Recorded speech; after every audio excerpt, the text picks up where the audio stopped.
नमस्कार दोस्तों। तो आज की कहानी का शीर्षक है माया जाल में फंसे नारद। एक बार नारद जी को यह अभिमान हो गया कि उनसे बढ़कर इस पृथ्वी पर कोई दूसरा विष्णु भक्त नहीं है। उनका व्यवहार भी इस भावना से प्रेरित होकर कुछ बदलने लगा। वे भगवान के गुणों का गान करने के साथ साथ अपनी सेवा कार्यों का भी वर्णन करने लगे। भगवान से कोई बात छुपी थोड़े ही रहती है, उन्हें तुरंत इस बात का पता चल गया। वे अपने भक्त का पतन भला कैसे देख सकते थे, इसलिए उन्होंने नारद को इस दुष्प्रवृत्ति से बचाने का निर्णय किया। एक दिन नारद जी और भगवान विष्णु साथ साथ वन में जा रहे थे।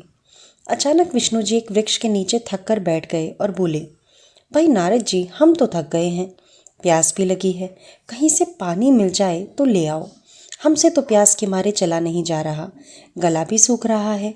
यह सुनकर नारद जी तुरंत सावधान हो गए। उनके होते हुए भला उनके भगवान को प्यासा कैसे रहने दें। वे बोले, भगवान मैं अभी लेकर आया, आप थोड़ी देर प्रतीक्षा करें। नारद जी एक और दौड़ लिए। उनके जाते ही भगवान मुस्कुराए और अपनी माया को नारद जी को सत्य के मार्ग पर लाने का आदेश दिया। माया शुरू हो गई। नारद जी थोड़ी ही दूर गए होंगे कि उन्हें एक गांव दिखाई पड़ा, जिसके बाहर कुएं पर कुछ युवा स्त्रियां पानी भर रही थीं। कुएं के पास जब वे पहुंचे तो एक कन्या को देखकर अपनी सुध-बुध खो बैठे, बस उसे ही निहारने लगे। वह यह भी भूल गए कि भगवान के लिए पानी लेने आए थे। कन्या भी नारद जी की भावना समझ गई। वह जल्दी जल्दी घड़े जल से घड़ा भरकर अपनी सहेलियों को पीछे छोड़कर घर की ओर लपकी। नारद जी भी उसके पीछे हो लिए। कन्या तो घर के अंदर चली गई, लेकिन नारद जी ने द्वार पर खड़े होकर नारायण नारायण का अलग जगाया। गृह स्वामी नारायण का नाम सुनकर बाहर आया। उसने नारद जी को तुरंत पहचान लिया। अत्यंत विनम्रता और आदर के साथ वह नारद जी को घर के अंदर ले गया और उसने हाथ पैर उनके धोकर स्वच्छ आसन पर बिठाया तथा उनकी सेवा सत्कार में कोई कमी नहीं छोड़ी। उनके आगमन से अपने को धन्य बताते हुए गृह स्वामी ने अपने योग्य सेवा के लिए आग्रह किया। नारद जी बोले, आपके घर में जो आपकी कन्या जल का घड़ा लेकर अभी अभी आई है, मैं उससे विवाह करना चाहता हूँ। नारद जी की बात सुनकर गृह स्वामी एकदम चकित रह गया, लेकिन उसे प्रसन्नता भी हुई कि मेरी कन्या एक ऐसे महान योगी तथा संत के पास जाएगी। उसने स्वीकृति प्रदान कर दी और नारद जी को अपने ही घर में रख लिया। 2-4 दिन पश्चात शुभ मुहूर्त में उसने अपनी कन्या का विवाह नारद जी के साथ कर दिया तथा उन्हें गांव में ही उतनी धरती का टुकड़ा दे दिया जितने पर वो खेती करके आराम से अपना और अपने परिवार का पेट भर सके। अब नारद जी की वीणा एक खूंटी पर टंगी रहती थी, जिसकी ओर उनका ध्यान बहुत कम जाता था। उनकी पत्नी के आगे नारायण को वे भूल गए। दिन भर खेती में लगे रहते, कभी हल चलाते, कभी पानी देते, कभी बीज बोते तो कभी निराई गुड़ाई करते। जैसे तैसे पौधे बढ़ते हुए उनकी प्रसन्नता का पारावार न रहता। फसलें हर वर्ष पकती कटती, अनाज से उनका कोठार भर जाता। नारद जी गांव के एक संपन्न किसान माने जाने लगे। वर्ष दर वर्ष बीतते चले गए और नारद जी की गृहस्थी भी बढ़ती चली गई। 3-4 लड़के लड़कियां भी हो गए। अब नारद जी को एक क्षण की भी फुर्सत नहीं मिलती थी। वे हर समय बच्चों के पालन पोषण तथा पढ़ाई लिखाई में लगे रहते थे अथवा खेत में काम करते रहते थे। अचानक एक बार तेज बारिश हुई, जिसने कि दिनों तक बंद होने का नाम ही नहीं लिया। बादलों की गरज और बिजली की कड़क ने सबके हृदय में भय उत्पन्न कर दिया। मूसलाधार वर्षा ने गांव के पास बहने वाली नदी में बाढ़ की स्थिति पैदा कर दी। चारों ओर पानी ही पानी फैल गया। कच्चे पक्के सभी मकान ढहने लगे।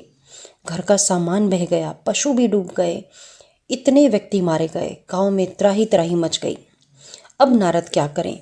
उन्होंने भी घर में जो थोड़ा कीमती सामान बचा था उसकी गठड़ी बांधी और अपनी पत्नी और बच्चों को लेकर जान बचाने के लिए पानी में से होते हुए बाहर निकलने लगे। नारद जी बगल में गठरी थामे एक हाथ से अपने बच्चे को पकड़े और दूसरे हाथ से अपनी पत्नी को संभाले हुए थे। पत्नी भी एक बच्चे को गोद में और एक का हाथ पकड़े धीरे धीरे आगे बढ़ने लगी।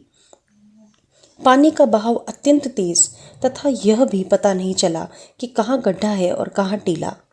अचानक नारद जी ने ठोकर खाई और गठड़ी बगल से निकलकर बह गई। नारद जी गठड़ी कैसे पकड़ते, दोनों हाथ तो घिरे थे। मन मसोस कर सोचा कि कमा लेंगे। कुछ दूर जाते पर पत्नी एक गड्ढे में गिर पड़ी और गोद का बच्चा छूटकर बह गया। पत्नी बहुत रोई, लेकिन क्या हो सकता था। धीरे धीरे और 2 बच्चे भी पानी में बह गए। उन्होंने बहुत कोशिश की बचाने की, लेकिन कुछ ना हो सका। दोनों पति पत्नी बड़े दुखी, रोते कलपते, एक दूसरे को सांत्वना देते कोई ऊंची जगह ढूंढते रहे। एक जगह आगे चलकर दोनों एक गड्ढे में समा गए। नारद जी तो किसी तरह गड्ढे में से निकल आए, मगर उनकी पत्नी का पता नहीं चला। बहुत देर तक नारद जी उसे इधर उधर दूर दूर तक ढूंढते रहे, लेकिन व्यर्थ रोते उनका बुरा हाल था। हृदय पत्नी और बच्चों को याद कर फटा जा रहा था। उनकी तो सारी गृहस्थी उजड़ गई थी। बेचारे क्या करें, किसे कोसे, और अपने भाग्य को या भगवान को। भगवान का ध्यान आते ही नारद जी के मस्तिष्क में प्रकाश फैल गया और पुरानी सारी बातें याद आ गई। वे किस लिए आए थे और कहाँ आ गए। ओहो, भगवान विष्णु तो उनकी परीक्षा ले रहे थे। वे तो उनके लिए जल लेने आए थे और यहाँ गृहस्थी बसाकर बैठ गए। वर्षों बीत गए गृहस्थी को बसने में, और फिर सब नष्ट हो गया। क्या भगवान अब भी मेरी प्रतीक्षा में उसी वृक्ष के नीचे बैठे होंगे?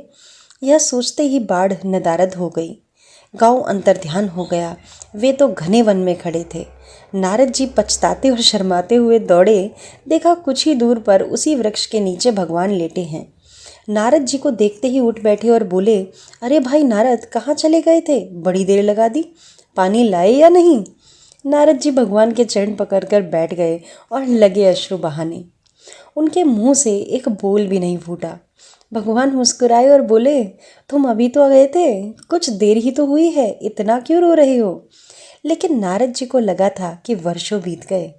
अब उनकी समझ में आया, यह सब भगवान की माया थी, जो उनके अभिमान को चूर चूर करने के लिए पैदा हुई थी। वे सोचने लगे, उन्हें बड़ा घमंड था कि उनसे बढ़कर त्रिलोक में दूसरा कोई भक्त नहीं है। लेकिन एक स्त्री को देखकर वे भगवान को भूल गए। उसको पछतावा हुआ और उनका घमंड जरा सी देर में ढेर हो गया। वे पुनः सरलता और विनम्रता के साथ भगवान के गुणगान करने लगे। तो ऐसी ही होती है ईश्वर की भक्ति। एक भक्त जो पूरा दिन भगवान का नाम लेता रहे, कभी कभी उसकी भक्ति भी कमज़ोर पड़ जाती है उस भक्त के आगे जो पूरे दिन मेहनत से काम करता है और सिर्फ उसके मुख से एक बार ईश्वर का नाम निकलता है। हमें नहीं पता हम में से कौन ईश्वर का सबसे प्यारा भक्त है, क्योंकि उनके लिए तो सब बराबर हैं। चाहे कोई नियमों का पालन करके उन्हें याद करे, चाहे कोई दिन में एक बार उन्हें याद कर ले, उनको तो अपने सभी भक्तों से बहुत खुशी मिलती है।